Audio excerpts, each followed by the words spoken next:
మన మర్రి golden diamonds లో ఎంత పెద్ద డిజైనర్ నెక్లెస్ అయినా ఎటువంటి మేకింగ్ ఛార్జీలు లేకుండా కేవలం 9% VA మాత్రమే. Marri golden diamonds, the honest jeweller, Kukatpally, Hyderabad.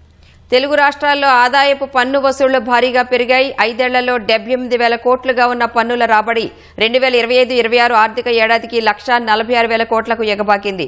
Refunds ఇచ్చిన తర్వాత కూడా గత ఆర్థిక ఏడాదితో పోలిస్తే నికర వసూళ్లు 4% పైగా వృద్ధి నమోదు చేశాయి. హైదరాబాద్ జోన్ దేశంలో 5వ అతిపెద్ద జోన్గా నిలిచింది. ఐటీ, ఫార్మా, డిఫెన్స్, పారిశ్రామిక వృద్ధి కారణంగా హైదరాబాద్ జోన్ మరింత పురోగతి సాధించేందుకు అవకాశం ఉన్నట్లు ఐటీ అధికారులు అంచనా వేస్తున్నారు. జాతీయ స్థాయిలో హైదరాబాద్ జోన్ గుర్తింపు రోజురోజుకు పెరుగుతోంది. దేశాన్ని ఆదాయపు పన్ను శాఖ 18 ప్రధాన జోన్లుగా విభజించింది. తెలంగాణ, ఆంధ్రప్రదేశ్ 2 రాష్ట్రాలు కలిసి హైదరాబాద్ జోన్ పరిధిలో ఉన్నాయి. దీన్ని అధికారికంగా ఆంధ్రప్రదేశ్ అండ్ తెలంగాణ రీజియన్ అంటారు.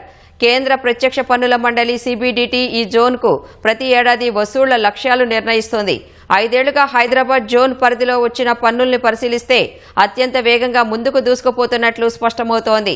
2021-22 ఆర్థిక ఏడాదిలో హైదరాబాద్ జోన్ పరిధిలో మొత్తం ఆదాయపు పన్ను వసూళ్లు దాదాపు 78,000 కోట్లుగా ఉండగా 2022-23 ఆర్థిక ఏడాదిలో 37% వృద్ధి నమోదు చేసి ఆదాయపు పన్ను వసూళ్లు ఏకంగా 102,000 కోట్లకు చేరాయి. 2024-25లో ఆ వసూళ్ల మొత్తం ఏకంగా 143,719 కోట్లకు చేరింది. తాజాగా 2025-26 ఆర్థిక ఏడాదిలో స్వల్పంగా పెరిగి 145,962 కోట్లకు చేరింది. అంటే కేవలం 5 ఏళ్లలో ఆదాయపు పన్ను వసూళ్లు దాదాపు రెట్టింపై తెలుగు రాష్ట్రాల ఆర్థిక పటిష్టతకు సజీవ సాక్ష్యంగా నిలుస్తున్నాయి.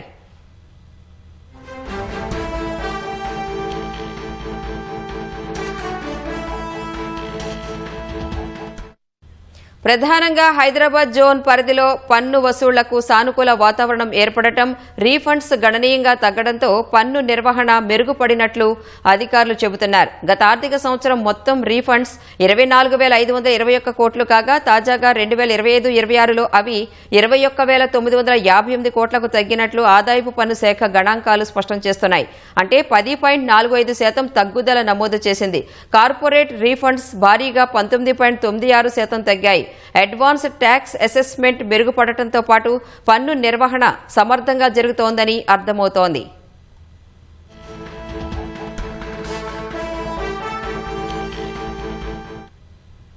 భారతదేశ మొత్తం ప్రత్యక్ష పన్ను వసూళ్లలో హైదరాబాద్ జోన్ 5వ స్థానంలో ఉంది. దేశంలో మొదటి స్థానంలో ముంబై జోన్ 29.5% వాటాతో ఉండగా ఆ తర్వాత ఢిల్లీ జోన్ 22.2% వాటాతో 2వ స్థానంలో ఉంది. హైదరాబాద్ జోన్ అంటే తెలుగు రాష్ట్రాలు దేశం మొత్తంలో 5.8% వాటా కలిగి 5వ స్థానంలో నిలుస్తున్నాయి. హైదరాబాద్ జోన్ ఈ స్థాయికి చేరుకోవడానికి అనేక కారణాలు ఉన్నాయని ఐటీ అధికారులు చెబుతున్నారు. ప్రధానంగా ఐటీ రంగం విస్తరణ, హైదరాబాద్లో మైక్రోసాఫ్ట్, గూగుల్, అమెజాన్, యాపిల్ వంటి బహుళజాతి కంపెనీల అభివృద్ధి కేంద్రాలు లక్షల మంది ఉద్యోగులకు నిలయంగా ఉన్నాయి. వీరి TDS వసూళ్లు నేరుగా హైదరాబాద్ జోన్ ఖాతాలో జమవుతున్నాయి. రెండోది, హైదరాబాద్ ఫార్మాసిటీ ఆఫ్ ఇండియాగా ప్రపంచ గుర్తింపు పొందింది. జెనోమిక్స్, బయోటెక్ రంగాల వేగవంతంపై పన్ను ఆదాయాన్ని పెంచుతోంది. మూడోది, ఆంధ్రప్రదేశ్ పారిశ్రామిక పెట్టుబడులు విశాఖపట్నం, కాకినాడ, అమరావతి పారిశ్రామిక హబ్బులుగా అభివృద్ధి చెందుతున్నాయి. కొత్త పరిశ్రమలు రావడంతో పన్ను బేస్ విస్తరిస్తోంది. నాలుగోది, కొత్త ట్యాక్స్ పేయర్ నమోదు. గిగ్ వర్కర్లు, ఫ్రీలాన్సర్లు, డిజిటల్ వ్యాపారస్తులు పన్ను పరిధిలోకి వస్తున్నారు. ఇది పన్ను బేస్ విస్తరణకు దోహదపడుతోంది. హైదరాబాద్ జోన్ భవిష్యత్తు మరింత ఆశాజనకంగా ఉంటుందని అధికార యంత్రాంగం చెబుతోంది.